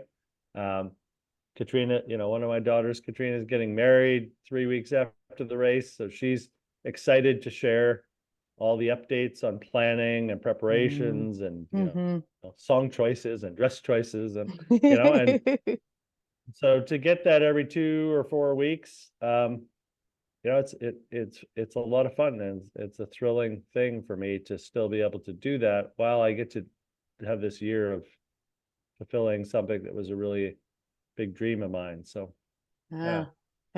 and that's my experience of it. There are other people who've really, really struggled. There's people who've left the race because they weren't in that place, or they didn't have that kind of a relationship, or they didn't have that independence in the partners or the people in their lives, right? And there was a lot of reliance on them. And so that's why I think when I say appreciate, I really, really mean it. Appreciating the independence I have in the people around me, because I've seen firsthand that not everybody has that. And there's a lot of people who've really struggled because there's a lot of dependence required. So yeah. hopefully Oh, thank you there's for that. something of value in what I just said. No, there's a lot. I mean, I think about the things that people, the connections that we have, and how when others are, it can feel like, well, they need me, right? And we can feel really trapped in that, or folks can feel really trapped in that idea. But then to be able to kind of go from worrying about them, thinking that they need us in ways that, maybe it would be a lot healthier if we were able to say, like, I'm cheering for you. I'm not worrying about you anymore. I'm cheering for you now. And like, I think as a person who has really done a lot of growing in terms of letting go what my kids, for example, quote, need from me, what you're saying, like, and then it just frees us to be able to, they do come to me for support because they know I'm not going to have any expectations about what they should be doing or whatever. Instead, they can just be like, hey, here's this thing that's interesting, or that, and like, if they only, the only time I'm going to give them advice or ideas is if they ask for it. And it's like so nice. It just makes for such lovely relationships, and they support me in doing the things that I'm inspired to do, just as I do for them. Like there's this, I think what you're speaking to is something really deep in the heart of our, the conditioned world that we sort of live in, which is like, you leave it all in the road for everybody else, like, period. Okay. and Yeah, how to, I think people, I think far too much of people's self-worth is wrapped up in creating in other people's dependence on us. yeah, very well said. And if you, and that's, I think that's been the big, like I said, for me to see my girls be okay without me being around all the time. Yeah. For me to celebrate that, I have to celebrate that. That doesn't mean I'm any less of a father. It just means they've learned something in their life about how to be a strong, independent woman that doesn't require me to be there all the time for them to be able to. And of course, I wish I could, I wish I could just fly down and see Danielle at school at her swim meet this weekend. Yeah. And so there's moments that you miss that given the choice, I'd love to be there. But I also know that she knows that I'm cheering her on, and she's excited to share how she does when she's done, and that the experience that I'm having is changing the way she sees what's possible for herself in her life. And the places she's come and the girls have come to visit us as we've traveled. I've given them a different perspective on life and what's possible. But the whole collective of that, it's just a different way of having a relationship as, you know, parents and children and parents and our parents. And, you know, it's like, I think that's the biggest takeaway, is that, you know, what we need to be okay in our lives, the less strings attached to that, you know, the easier it is to wake up every day and start the day okay, keep in that state of being okay through your day when stuff's happening around, and to know that, you know, when other people need you, as you said, Kay, that, you know, that they know that you're available and ready to help, but that they don't feel that, and you don't feel that that's a dependence that's, you know, that carries a lot of negative or other kind of energy with it. Yeah. Yeah. It's been really interesting to watch the difference, being around 20 people who are all at different stages of their life, have different kinds of relationships, have different kinds of backgrounds. Some are looking for relationships in their lives and chasing things. Some have relationships that are, you know, clearly very one-sided in terms of the dependence, you know, and it's like fascinating to see it all play out in this kind of a situation. Environment. Yeah. Wow, thank you. That was a really great conversation about the human side of what you're doing. It's really, you know, thank you. This is 90% a human social experiment and 10% a sailing race. Yeah. All right. 2 quick questions. First of all, I got to do an assassin check. Has there been assassin this round or anything like it? No, the vibe on the boat has changed on that a little bit. Trying to think what we did. We kind of played a game of Clue, kind of like a whodunit, where one of the crew members created this huge convoluted story, and Mike the skipper had been murdered, and each of us was given like this, you know, like a character with a backstory, a motive, an alibi, you know, a secret piece of information that, you know, Wow. and so like we each got this little slice of paper that had all of this details about our character. And then for the next couple of weeks, we just kind of got to know all the other characters. So the point of the game was actually to encourage us to talk to everybody on the boat and get to know each other. But what you got to know was their sort of character within this game. And then one lunchtime, you know, we were given a couple of days notice, you know, everybody was to show up with their guess on how the murder had happened, who was behind it, who the support crew was, and why, what their motive was. So that was fun. And I was not part of I was sort of just a little bit of a bystander in the story, but I tried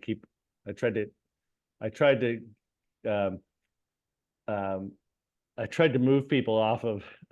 I was quite clever in trying to find ways to distract people. And cool! You were make them providing red herrings. Exactly. Yeah. So, but a couple of people figured it out at the end. I was quite impressed. They nailed it. Wow, so very cool. I was nowhere close to nailing it, but it was fun. Oh, that sounds like so much fun. I love hearing about what you get up to on the boat. That's really cool. Can you take us into a moment or a couple, if more than one come to mind, of really magical, really special, something amazing that happened during these last couple races? Yeah. Well, I would definitely say that moment that I referred to earlier, with near Tasmania, where basically I think we were as far south as, pretty much as far south as we would ever be in the race. So, going around the bottom of Tasmania, and these waves and weather, behind us, and that moment helming the boat. There were several moments during that storm, but that moment helming the boat with the crew looking back at me, not looking at me, but looking beyond me to see what was coming behind. Wow. Yeah, I wish there was a way to capture that, because that was certainly a special moment. I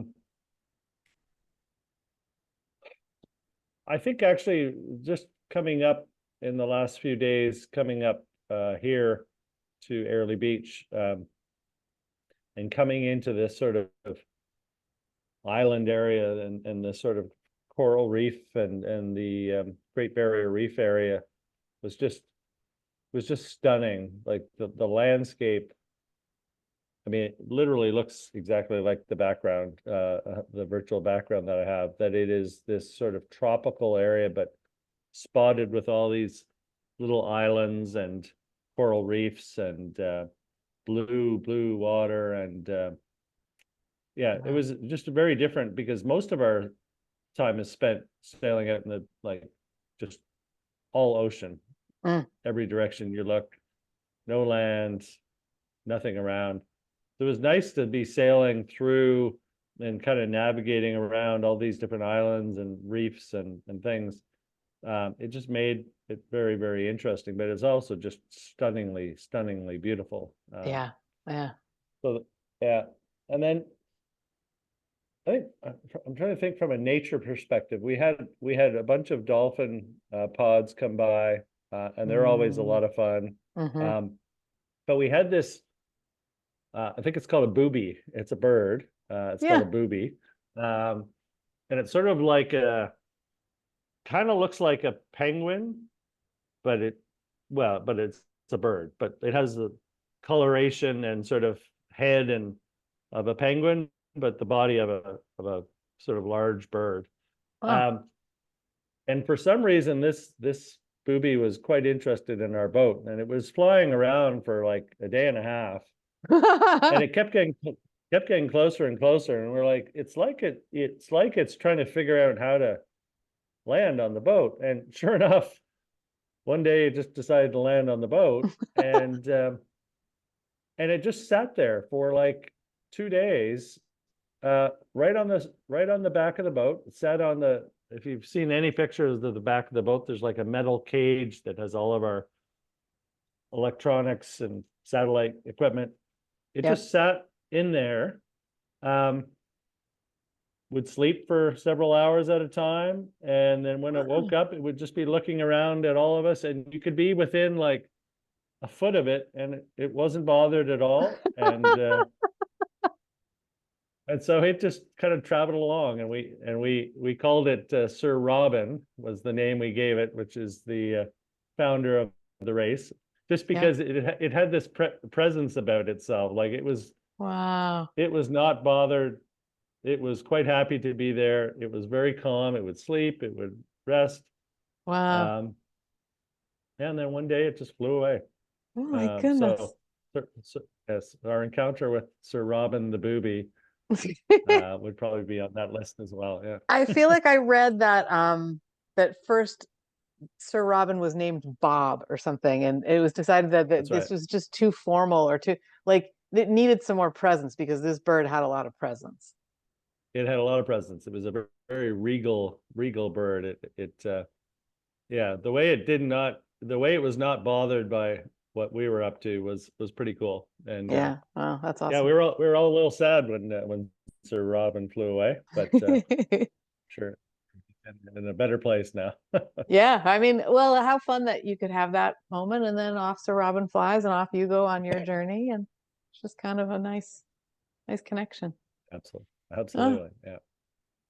Yeah. Well, where in the world are you going next? And is it the same place as we will talk to you next?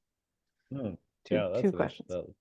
So the plan right now was that we were leaving on Monday, and we're a day ahead. Sometimes, depending on what time of the day it is, we're a little bit ahead on time zone wise. So it's Saturday morning here, and I think it's Friday evening where you are, okay? Yep. But we're supposed to on Monday leave to head north for 4 weeks to a place called Halong Bay, Vietnam. And Halong Bay is a World UNESCO Wildlife protected place. It's one of the most stunning. If you look it up, the pictures are just, they have these huge vertical rocks that come out of the ocean, and Wow. so it looks stunning. So that's Vietnam. But there's, as I alluded to at the start, there's some sense that we may not be leaving Monday. We may be here for multiple days longer because of a cyclone that's forming off the coast of Australia right now. It is cyclone season, so it's a bit of a planning nightmare right now to figure out, a good time to depart, because there's some chance that other storms will be forming as well, and so you never really know. But when we do leave, we'll head out. We'll actually have to head south a little bit first to get to the shipping channel that lets us clear through the Great Barrier Reef and out into the open ocean. And then we'll sail north, and we'll go north of Papua New Guinea, and then we'll turn east and head through sort of the Indonesian islands and all through there, and then make our way up eventually to Vietnam. It's a long leg. 4 weeks before being on shore again is a long time. It will also be extraordinarily hot. So it'll be in the 40 degrees Celsius through some of the sort of around the equator area there. We do have a window of, as we did in the very first leg, where I think for 2 days, there's an ability for the boats to motor through an area that is called the doldrums. Oh, I remember that. Yeah. So there's this sort of convergence zone around the equator where the weather from the northern hemisphere collides with the weather from the southern hemisphere, and they sort of counteract each other and create this large band of no wind for weeks on end. So it's the same boats are allowed to doldrums. motor. The same doldrums, yeah. It's just other side of the world. So there'll be that motoring opportunity just to move the boats northward through that. And then we come out of that up into, I think, the Philippines Sea area, and then over to eventually to Vietnam. So it's going to be fascinating to be honest, because I think we'll see and be affected by a lot of land for the first time, and we'll see a lot of that. There'll probably be a lot of traffic as well in terms of shipping and other vessels, which always keeps things interesting, because you're communicating with ships, you're making sure that our intentions and their intentions are agreed upon, not expected. There'll be sort of a heightened sense of have to be very aware of what's going on. We have a rule that we can't be within 3 miles of land, so we have to also maintain close watch on our navigation to make sure we're not intruding in those 3-mile zones. So it should be a very interesting race. I think the weather, the heat is going to really be a factor on the crew to be able to get through that. And then the 4 weeks is really just about pacing ourselves, and also just in the relationships on the boat, making sure that we're giving each other the space and treating each other well, because we'll be pretty exhausted, in those final or 2 weeks of this leg. So we want to Yeah. really take care of the culture of our boat will be really Yeah. important. Yeah. And That feels like it comes up a that lot. will, yeah, and that will probably be the place that I talk to you from next, because we go from there into China, and I don't really know what's going to be possible once we're in China and what's not going to be possible, Oh, from a interesting. communications perspective. Yeah.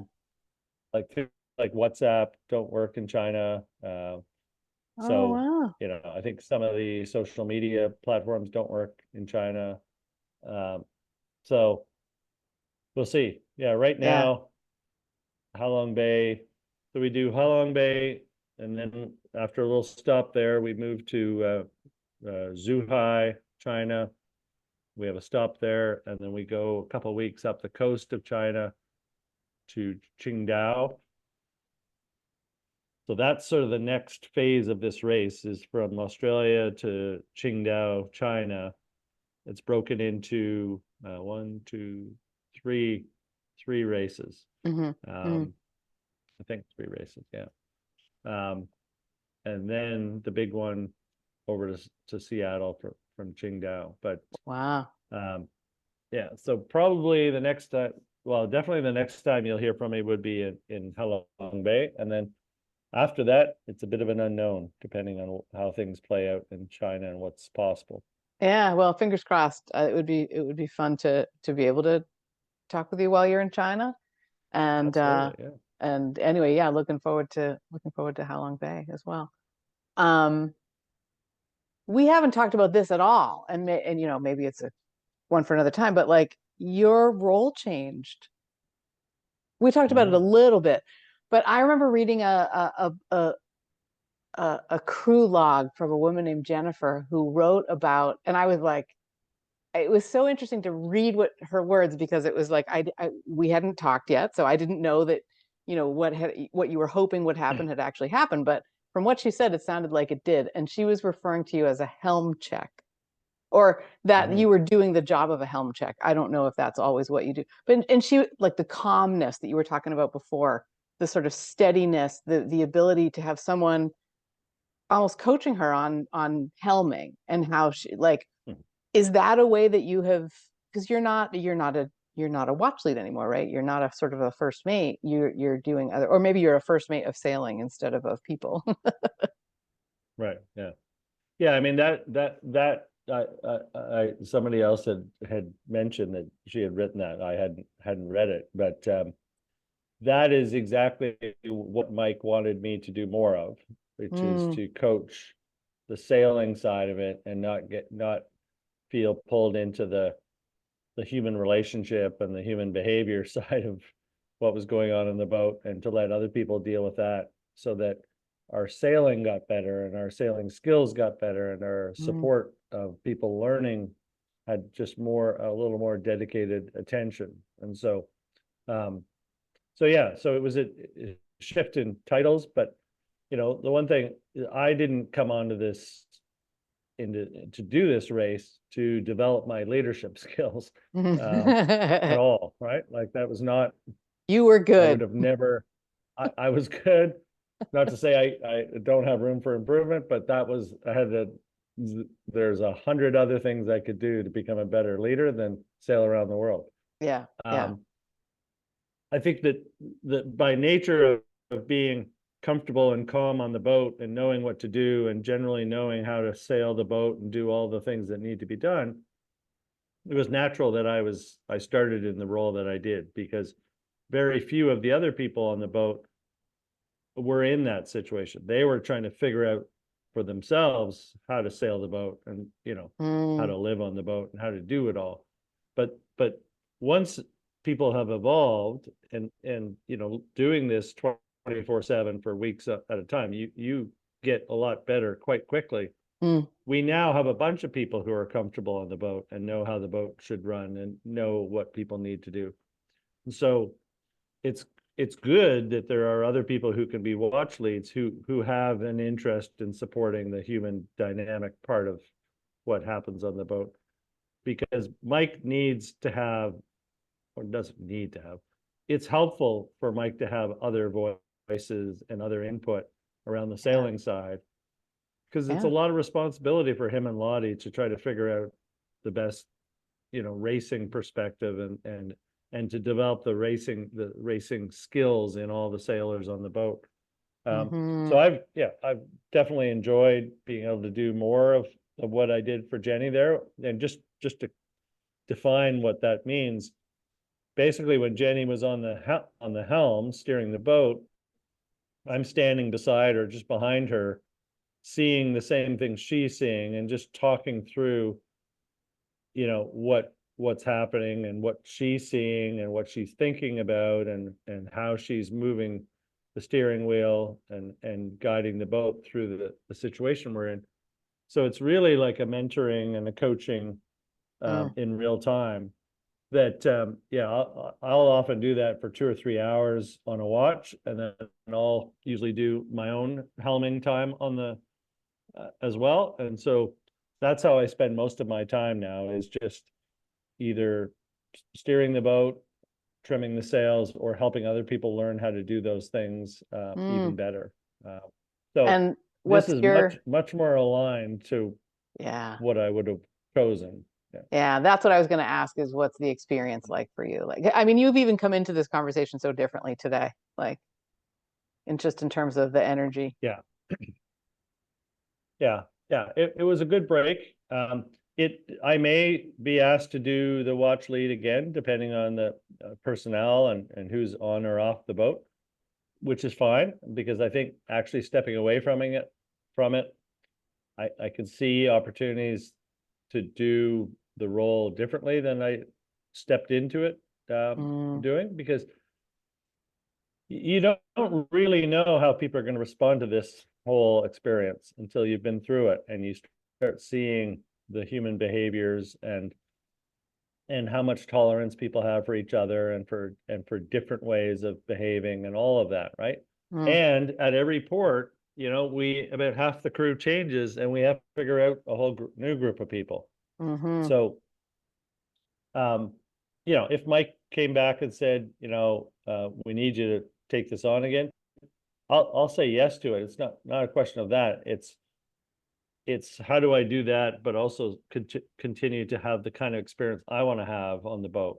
Yeah. And I think what, if I'm honest, for the first 3 legs, I probably compromised my own experience too much for trying to fulfill the role that I was asked to do. And I think if I was asked to do it again, it would be in a much more balanced way. Yeah. Wow. I mean, what good learning, what good understanding of yourself and your motivations and what you want out of this, and how that can align with whatever is needing to be done or being asked of you. So yeah. I mean, it's not a place for a lot of ego, but plenty of it still shows up on the boat. But once people get tired and once people see the reality of what we're going to go through together, people learn pretty quickly that you can't have a big ego, you can't have a lot of expectations on how everything needs to be for you to be okay.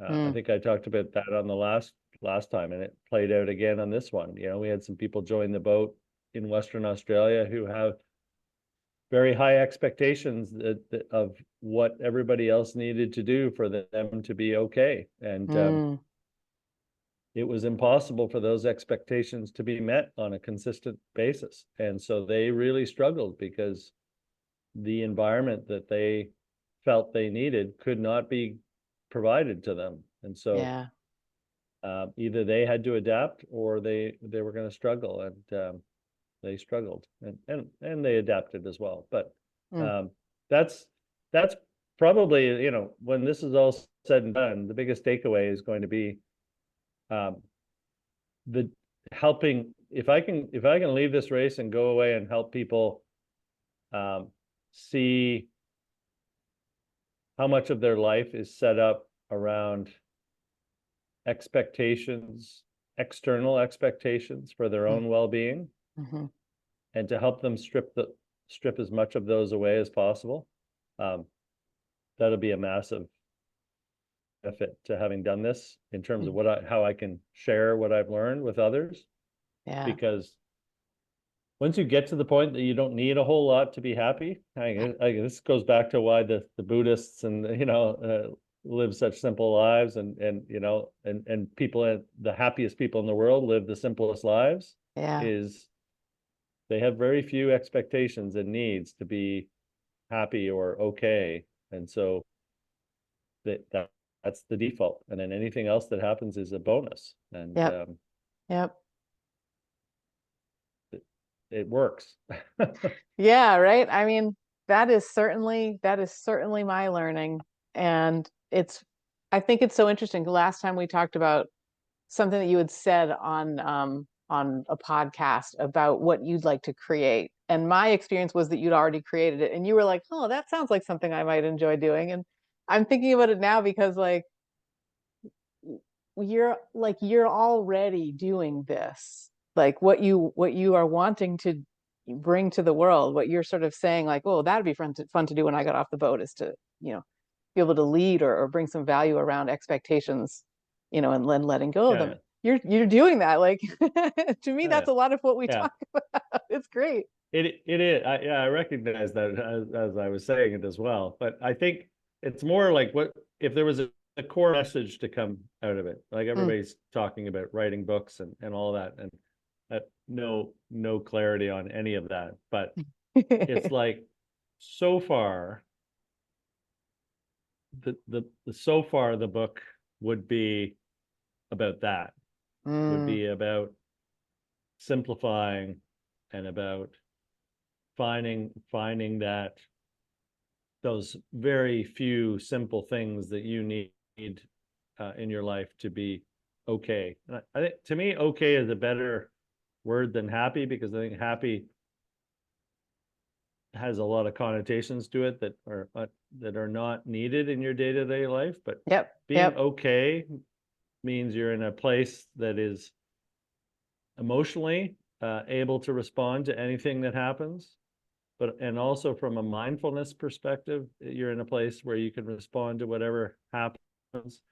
And it's, you and I talked once about, professional tennis players always coming back to the midline on the baseline of the court. There's a little, I don't know, it's maybe 6-inch line that's painted on the court in the middle of the baseline.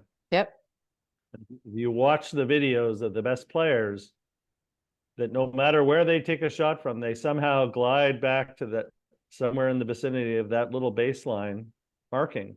Yep.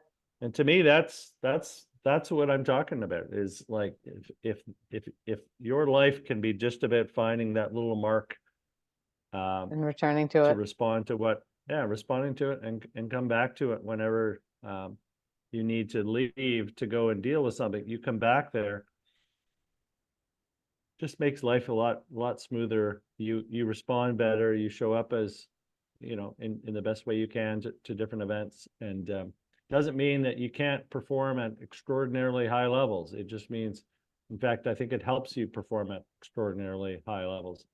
It's just so not what society wants you to believe is possible, because people are selling us all distractions, and people are selling us all other fixes, and we need to have 50 tools in our tool bag to be able to deal with life, when you just need to know how to shuffle back to the center line. Yep.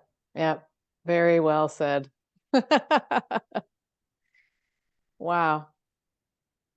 Well, I mean, anything else that comes up that you'd like to share about before we wrap up? Well, I mean, I'd say if anybody's watching who lives in Vietnam or China or Seattle, take a look at the Clipper site. The schedules may get adjusted by a couple of days here and there based on what happens with the weather. But it's always fun to see familiar faces, and these different places that we're going. And, I know I've worked with a lot of students from China through my work at Queen's University. So if any of them are able to make it out to Zhuhai or Qingdao, would be amazing.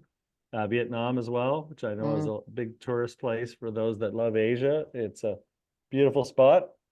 And then I've got a whole crew, I think, going to be in Seattle from family, but also friends from my days in Vancouver and Vancouver Island. So I'm hoping that'll be, and our coaching community has a huge Seattle presence. So Yeah. Seattle, Vancouver. Yeah. yeah, we're actually hoping to put on an event in Seattle for the Seattle business community, where some people from our boat will come and we'll do an event and sort of a Q&A and Wow. a talk around leadership and performance, and so I'm looking forward to that. Looking forward to seeing.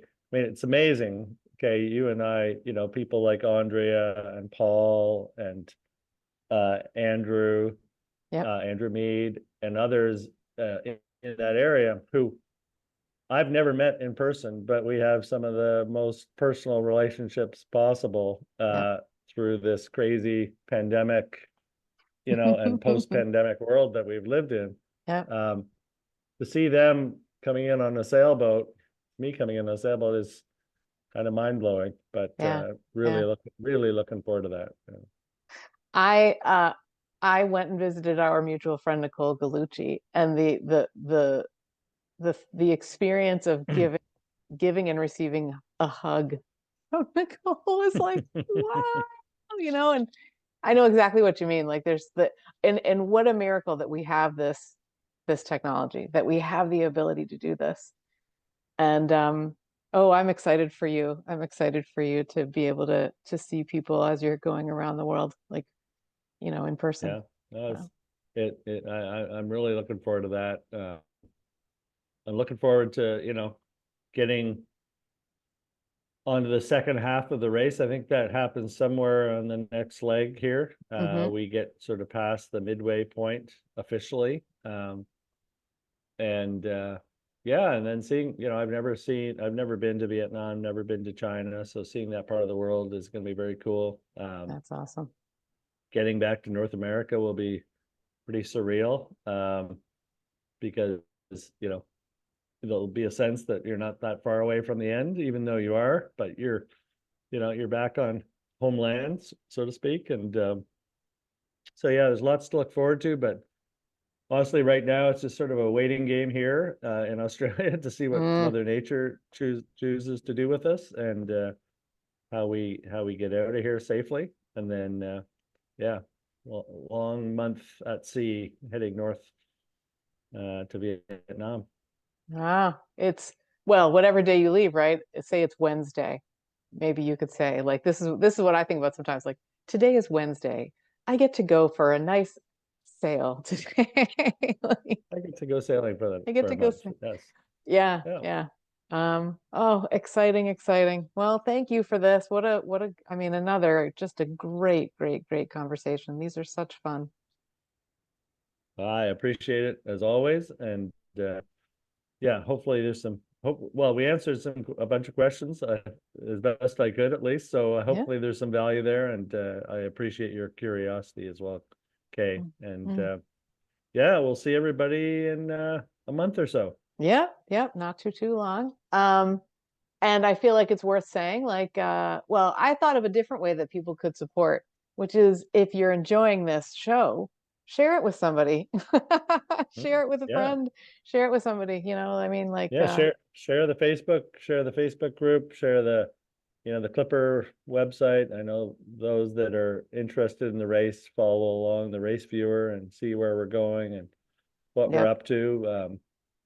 And then my website and all the info. I think there's links to everything, including the weather and the racing and the fundraising and all that stuff on my Coach Andrew Moss website. So links will be in the show notes for coachandrewmoss.com, for the Facebook group, for the UNICEF fundraiser that PSP Logistics, your boat, has going, and for your GoFundMe to what were you saying last time? Buy me a coffee, buy me a meal. Buy me a coffee, buy me a meal, buy me a night on a flatbed in an air conditioned room. Yes. Right? If something's inspiring for yeah, you, yeah. it all helps a lot. And yeah, it's been tremendously inspiring to see the support so far. So thank you to everybody who has already done that. And it is greatly, greatly appreciated and helpful in terms of being able to get through this thing in one piece and healthy and rested and then, be ready to come out of it, sometime next at the end of the year. Yep. See what comes next, see what happens next in life, right? So Yeah. who Yeah. knows? Exciting. All right. Well, we'll see you in Halong Bay. Thank you, Kay, and all the best to you. Enjoy the rest of your travels and your alone time. My solitude. Yeah. Yeah. Thank you. All right. Okay. Well, we'll talk to you soon. All right, take care. Bye-bye. Thank you for listening. Where in the World is Andrew Moss is produced by me, Kay Locke-Culp. If, like me, you're inspired by Andrew's journey, you can follow along in his Facebook group, Climb Aboard Andrew's Adventure. The link is in the show notes. Also, this is the longest time that Andrew has been away from his family and his work. He truly has no idea what lies on the other side of this adventure. You can contribute to Andrew's adventure costs and help soften the blow of a year away from his beloved coaching practice by donating to his GoFundMe at the link in the show notes. And Andrew asks that you consider making a donation to his boat's UNICEF fundraiser, also at the link in the show notes. Thank you for listening and for supporting Andrew if you can. Join us next time when once again we answer the question, where in the world is Andrew Moss?